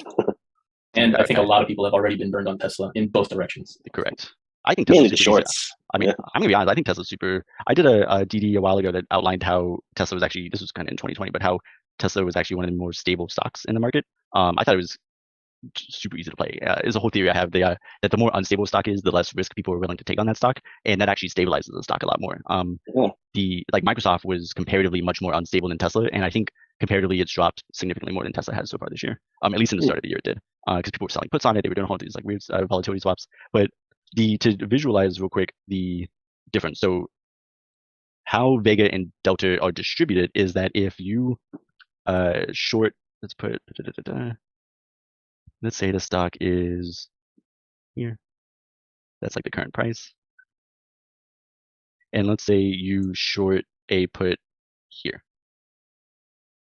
Well, your Vega, this is like the measure of exposure. Got it. Your Vega, exposure is greater than your Delta, right? That's why they tell you how much you can make before you even buy it, right? Because it's part of the calculation. But the idea is that because your exposure to Vega is greater than your exposure to Delta, if volatility drops, but let's say that the spot drops too, you're going to be in the better position. You're going to lose money here because you have a short put and the price is going down, but you're going to gain money here. And because your exposure to volatility is greater than your exposure to Delta, well, then your gains are going to be greater than your losses. Does that track? Yeah. But if the price drops too much, and it eventually does, the exactitudes are beyond me, but at some point, the Delta is going to start becoming more. So the Delta line is going to go over. Because remember, like as we move further out of the money, or even further into the money for this put, Vega is going to start decreasing, but Delta is going to keep going up. So now we're in a position where our Delta exposure is greater than our Vega exposure. So even if volatility does fall, if the stock keeps falling, well, then our losses are going to be greater than our gains. And that's going to occur at some point here. Excellent. Thank you. Yeah, no worries. All right. And so because we are getting a little lengthy, and I think I love doing this stuff, honestly. And if you guys enjoyed it, please, if you guys have a chance later on, definitely send me some feedback. Was it good? Was it bad? But I would like to start wrapping this up. So let's look at one, maybe two more. The last one is complicated. The last one is meant to be like a, let's see how far we can ride this horse. So let's do this one, and then we'll do a quick survey of the room, see if you guys want to keep going. But keeping in mind the last one, lengthy, or we can show it and let you guys try to work through it, and then we can meet up next week and see how we did. So put that on the back burner, think about it. But so example 4, Sally thinks that a stock will move 10% up in the next 2 weeks, but is concerned volatility will also drop. Hold on. I'm a good speller. She wants to profit from this. I told you we'd come to this. So what is our expectations? Our eat job. Wait 1 minute, sorry. What is our expectations here? Delta positive, Vega negative. Close. Well, what's our expectation? What do we think the stock? What is our projection for the stock in the future? Delta positive. So yeah. So but we haven't got to the Greek yet. So the change of the stock price will go up. Yeah. And do we have any other expectations? No. How about she's also concerned the volatility will drop, right? Oh, okay. If you're concerned about it, it's a little bit of an expectation, but it's something you want to protect yourself from, right? Right. So what exposures do we want? You want to be exposed to positive delta, but you want to be protected from positive Vega. So we don't want Vega exposure, right? Right. Imagine not being able to draw a V with a little tail or whatever. All right. What is it? So we want essentially we don't want any exposure to Vega. We don't want our portfolio to lose value because of Vega. So we either want, there's 2 possibilities here. We either want to be neutral Vega, so no matter what happens to volatility, we're protected, or we want to be short Vega. Yep, that's what I was going to say. Yeah, short, right? So we want to gain value if the option or if the volatility drops, right? Short Vega. In this exercise, just because we're a little nitpicky, Sally doesn't say she wants to profit from volatility. She just says she is concerned that volatility will drop. What is she describing right now? I'm going to get rid of that real quick, but what situation is she describing? And it was briefly mentioned earlier. Vol crush? Vol crush, yep. So she wants to avoid vol crush. Right? So we want delta positive, and we want Vega neutral. How can we achieve that? What does it mean? Let's start with Vega. What does it mean if I'm Vega long? Alexander said longer call, short output. Maybe. Let's add that to the list. But what does it mean to be Vega neutral?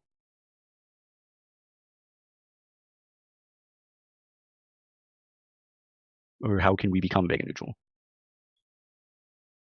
You can sell an out of the money call, and also don't get too complicated here. Okay, I'll just go with that. You can sell an out of the money call. No, you're on the right track, but distill it down. Just talk about the Vega. Just talk about the Vega. Okay. Because what are you really getting at? We could do 2 things to neutralize. Or like we could do one thing that has 2 steps to neutralize our Vega. And what is okay. So, let me think about this. Or maybe you just go ahead because it would take me too long. No, okay. I mean, so by selling the out of the money call, let's do not the type of option. What happens when I sell an option? What have to go down? What is my Vega exposure when I sell an option? You're short Vega. When you're long an option, you're long Vega. When you're short an option, you're short Vega. Perfect. So if I want to neutralize Vega, what do I have to do?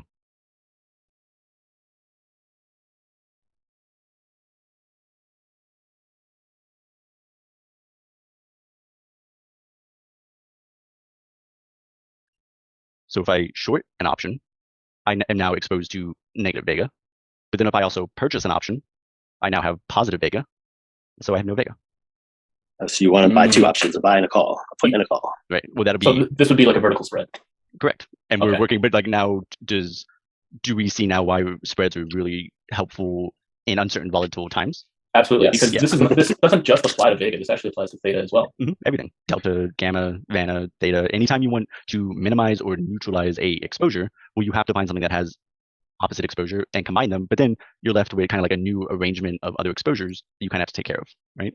So we now know that we need to sell a position, and we need to sell, and then we need to buy, right?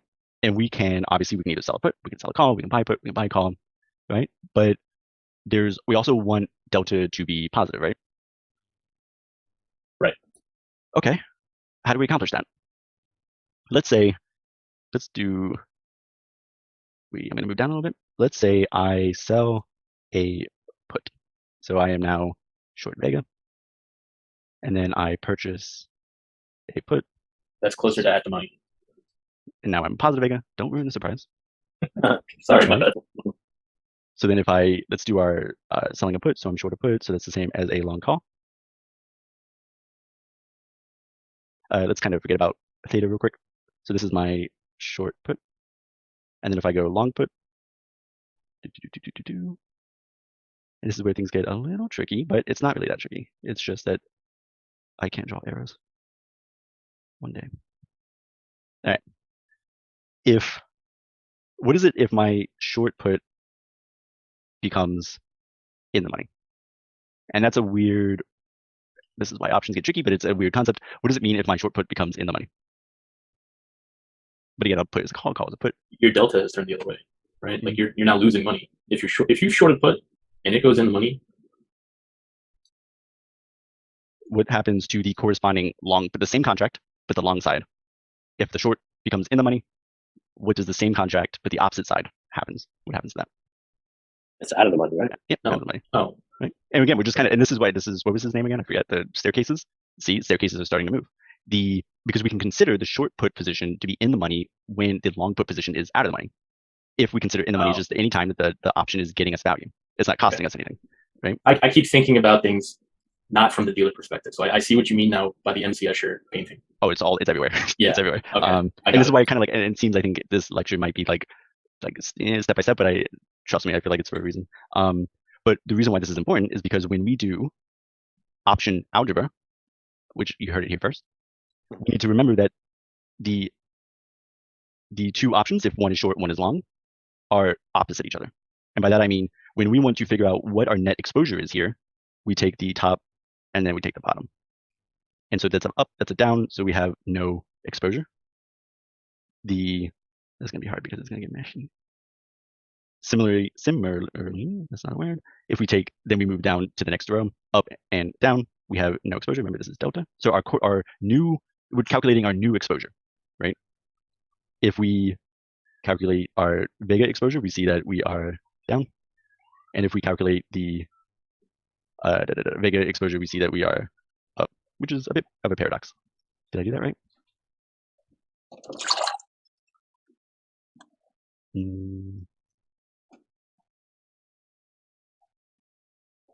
Long.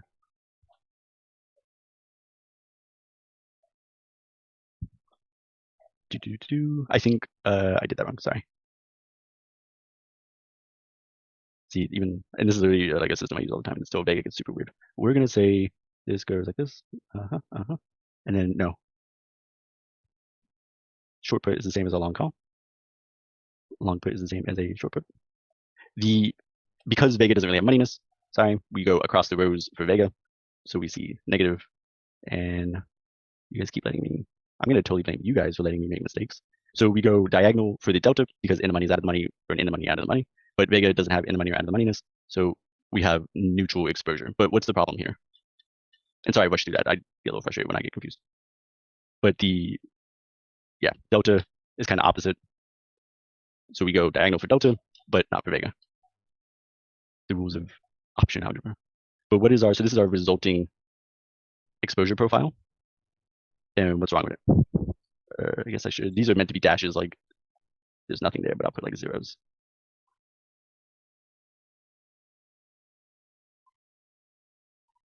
What's wrong with our exposure profile? Did we neutralize our exposure to Vega? Yes. Vega neutralized. What's our exposure to delta? Nothing. Right. According to that. Right. is also neutral. Delta is also neutralized, right? Yeah, and Alexander hit the nail on the head. Like we said, delta, we want it to be positive, right? So how do we get positive delta out of this configuration? So we sell a put. So we went through the process of neutralizing. So now let's focus on, we said the problem though with the first configuration was that delta was neutralized. So if we sell a put, we have, does selling a put give me positive or negative delta? Negative. If I sell a put, positive, right? Okay, positive. Because the value of my position as the stock's price goes up, does my position's value get better or worse? Or like it's better because you sold it. Right. Oh, so, right, sold it. So positive delta, and then so if I purchase put, we have negative delta, right? Yeah. And we saw this with the arrows, but we were just kind of explicitly pointing this out.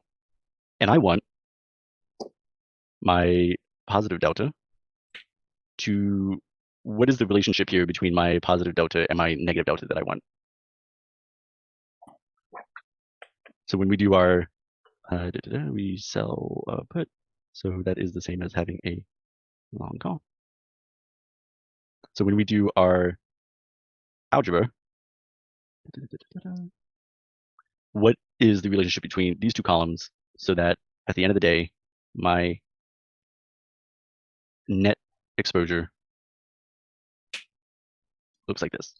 Yeah. So you want to look at strikes that have favorable deltas. So the put that you're selling, because it's going to be subtracted from the put that you're long on, you want the difference to still be delta positive. Mm-hmm. Mm-hmm. And so you want the spread between those two strikes. So you want, okay, that's not, you're right, but I don't. Okay. I want to get into the thick of it. So okay, I'm going to rephrase. So you said that there needs to be a difference in the deltas. Before, when we looked at just the Vegas, we said, all right, we can neutralize the Vegas, but it turned out we neutralized the deltas as well. So you brought up the point that, well, there needs to be a difference in these deltas, right? Right. And what is the difference? What is the explicit difference in these deltas need to be? Is that the price? Yeah. Don't just, what is the delta? What is the difference in the deltas need to be? So that when we take the long delta and we subtract the short delta, It needs to be positive. Is positive, right? Yeah. So what does that tell us about the relationship between the long delta and the short delta? one is going to be closer to at the money or in the money, and the other is going to be further out of the money. Yeah, perfect. The idea is that the long delta has to have a greater magnitude than the short delta, right?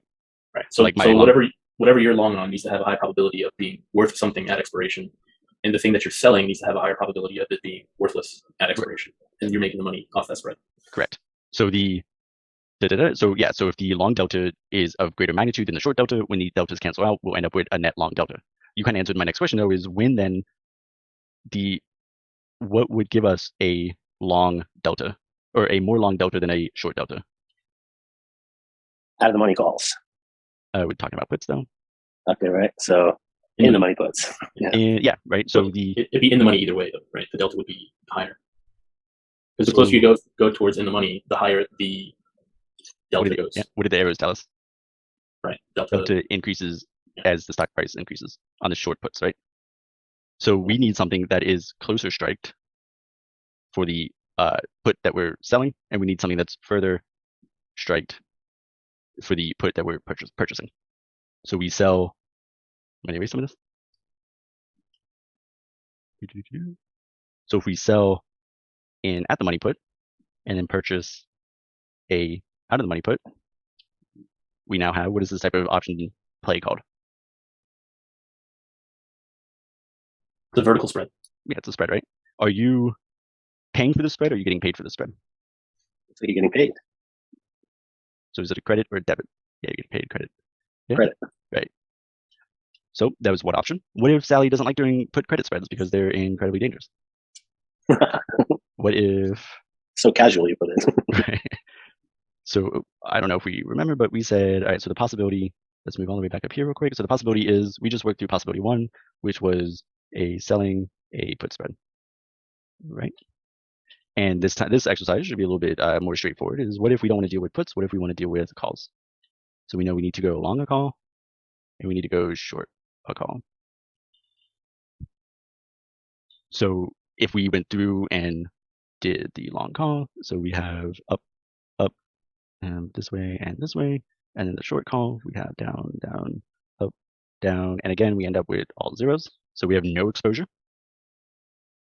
So very similar concepts. You would long a call that's closer at the money, and you would short a call that's out of the money. Right. Because this, and now I'm really, honestly, I'm kind of hitting you guys hard with the math lingo, but what is this expression telling us? And this is the same thing we just saw from before. And if you want to get technical, you would write. It's like 50 point, basis points. Or... Right. So the idea is you need your long call, the magnitude of the long call or the long delta, to be greater than the magnitude of the short delta, right? So that when you subtract the long from the short, you end up with net long. Right. So how do we get a greater amount of long delta than short delta if we are dealing with calls? Which at the money and in the money, yeah, at the money and in the money would have a higher delta. So you want to be long on the in the money stuff, at the money stuff, and the out of the money stuff has a lower delta. So you want to be short the out of the money stuff. So the short call has short delta, and we want that to be less than the long delta. So we want to go. Is that what I heard correctly? We want to go out of the money. Short call out of the money. Yes. Yep. Perfect. So then we would purchase, say, like an at the money call, sell an out of the money call, and what is this type of spread called? It would be still a vertical spread. It would be a call spread, a call credit spread. So it is a call spread. How can we figure out if it's credit or debit? If you're paying, if I have to pay to open a position, is it a debit or a credit? It's a credit. Oh, debit. Correct. So think of it this way: when you go to the store, you pay with your debit card. Right. So if I'm paying to open a position, it's a debit spread. If I get paid to open a position, it's a credit spread. How can we determine which is which in this particular case, right? So we're buying an at the money call and selling an out of the money call. How can we kind of figure this out? What's going on here? Which one of these two options has a greater amount of value? At the money call. At the money. Right. And we know that why. Not only maybe intuitively, but how the delta's higher? Exactly. Yeah. The deltas, right? So because we're purchasing more delta than we are selling, that's going to cost us money. So it's a debit call spread. And the delta, yeah, more incorrect, the deltas.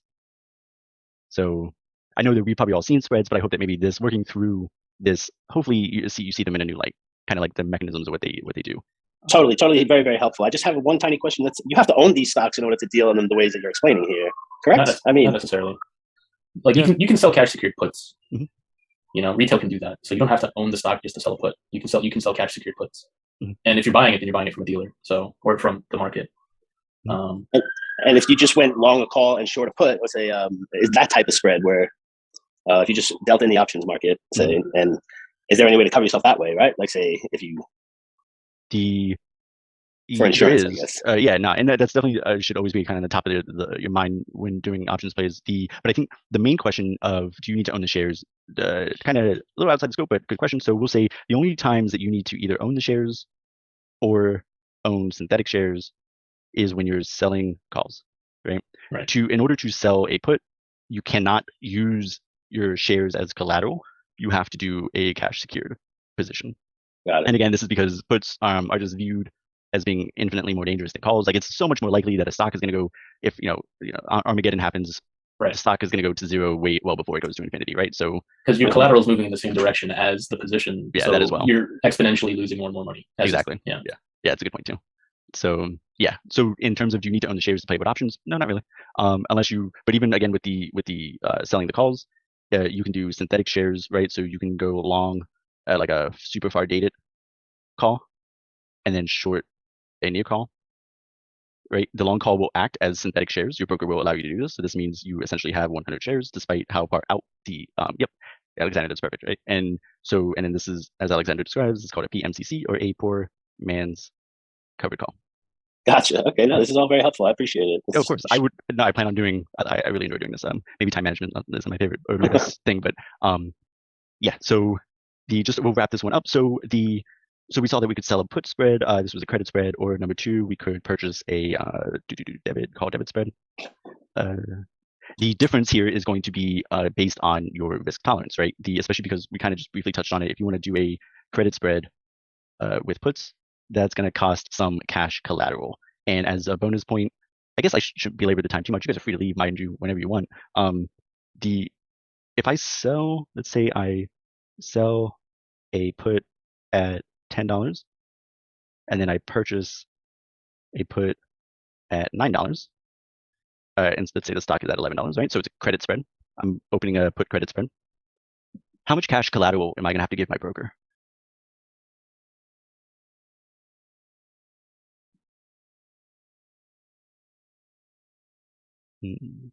What is the worst possible outcome for this stock? For me, on the stock specifically. You lose $2? Close.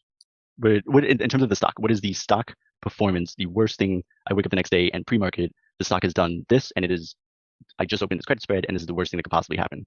It goes to zero, right? It goes to zero, yeah. So what does my position look like as the stock goes to zero? What happens to my short put? Let's look at the P&L chart, the value of my short put. What happens? You're on the wrong side of the trade. Right. So we'll say like, here's $100 and here's $0, and I shorted a put at 10. We can discuss how I scale my axes later. And my P&L, my P&L looks like this, right? Infinitely lost. As the stock's price dropped, and this is my profit line, I am now grossly negative. I'm at a huge loss, right? But not all is lost. I have, oops, sorry, hold on. We weren't without, let's say, protection, right? So at some point, the long put that we opened up at $9. So that's about, we'll say here. So then my combined P&L looks like this. Actually, it will go like that. Because as the short put continues to lose value, the long put will gain value. Please forgive my drawings. And so the net effect is that there will be no change in the value of my position after $10. Very cool. Yeah, but we still haven't really answered the question: is how much money, because all short puts have to have a cash collateral. So how much money do I have to give my broker when I want? Close, but you're off by a few factors. So my short put goes to, let's say the stock price is $8, right? The person who I sold that put to, that $10 put, they exercise their put. So let's go. So now I have to sell them. So if they exercise, I have to sell 100 shares at $10. So it's $100. You owe your broker $100 because the difference is $1 between the put that you sold and the put that you purchased. Exactly. Because if they exercise the put and I have to sell at 10, well, then I'll exercise my long put. So then I get to purchase at 9, or purchase at 9. And so the difference is $1. Since it's 100 shares, that's $100. So that's sometimes prohibitive when thinking about, do I want to open up a call debit spread, or do I want to open up a credit spread? Because you do have to give your broker the difference in strike. So in this case, it was $1 times 100. And that can be problematic too, because sometimes if you expand out the difference in strikes in your spreads, you get a better P&L chart. You can make more money. But because every time you expand out your two options on the credit spreads or put credit spreads, you have to give over $100. It can be a little prohibitive. So that's that. So I'm going to erase this, sorry. And then so let's say that Sally chooses, instead, she doesn't want to deal with that. She doesn't like giving her broker free money. So she goes ahead and does a call. So she chooses the call debit spread. And we did most of the legwork, but just for completion's sake, the justification will say, see YouTube video all of the past 30 minutes. And what was the things, so as we entered this trade, what are the things that we need to be mindful of can cost us this position? And so like every day or every hour, depending on your time frame, what are the things that we're going to actively look for to be mindful of that can cost us this position? Theta and Vega. Yep. So Theta is a good one. So like say actually Theta, is Theta an issue here? I guess, well.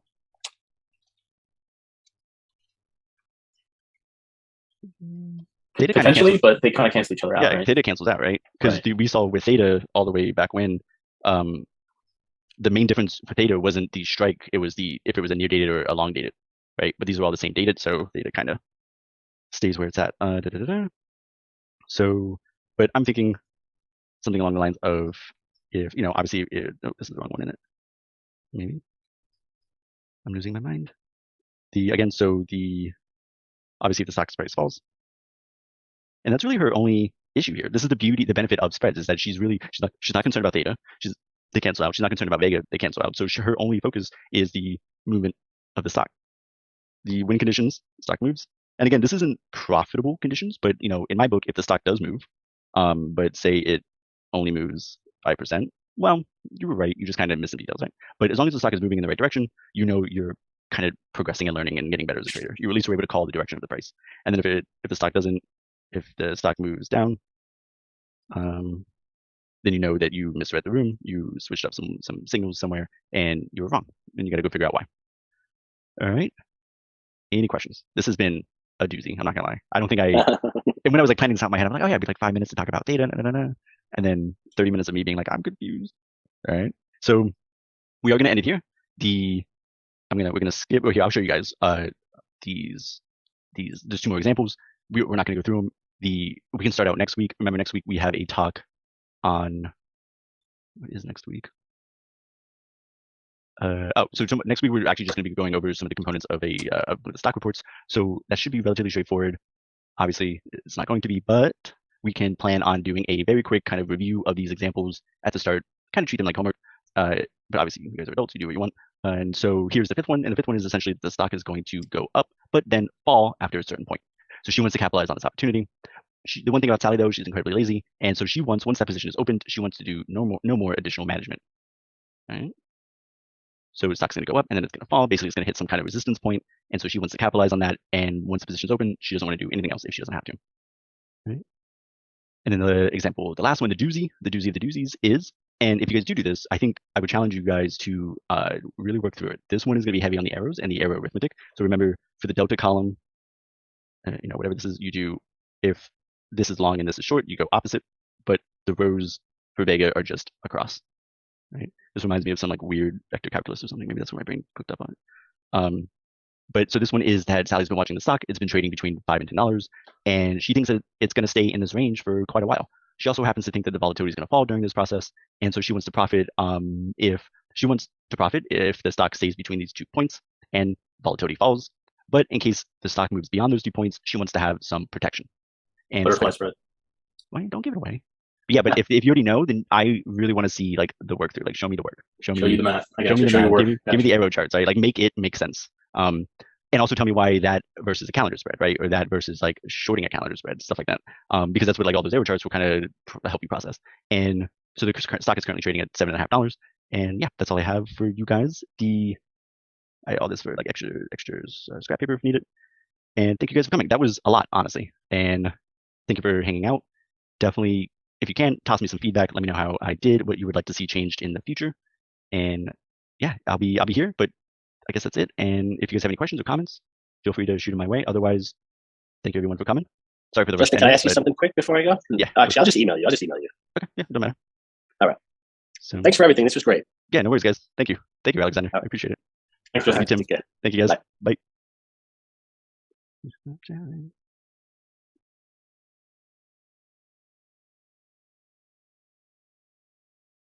All right. All right, everyone. Ethan, thanks for coming. I think you kind of popped in a little late. I apologize. But there will be another talk next Sunday, and I hope you join. Feel free. So, all right. I'll see you. Unless you have any questions. Any questions? No? All right. See you, bud.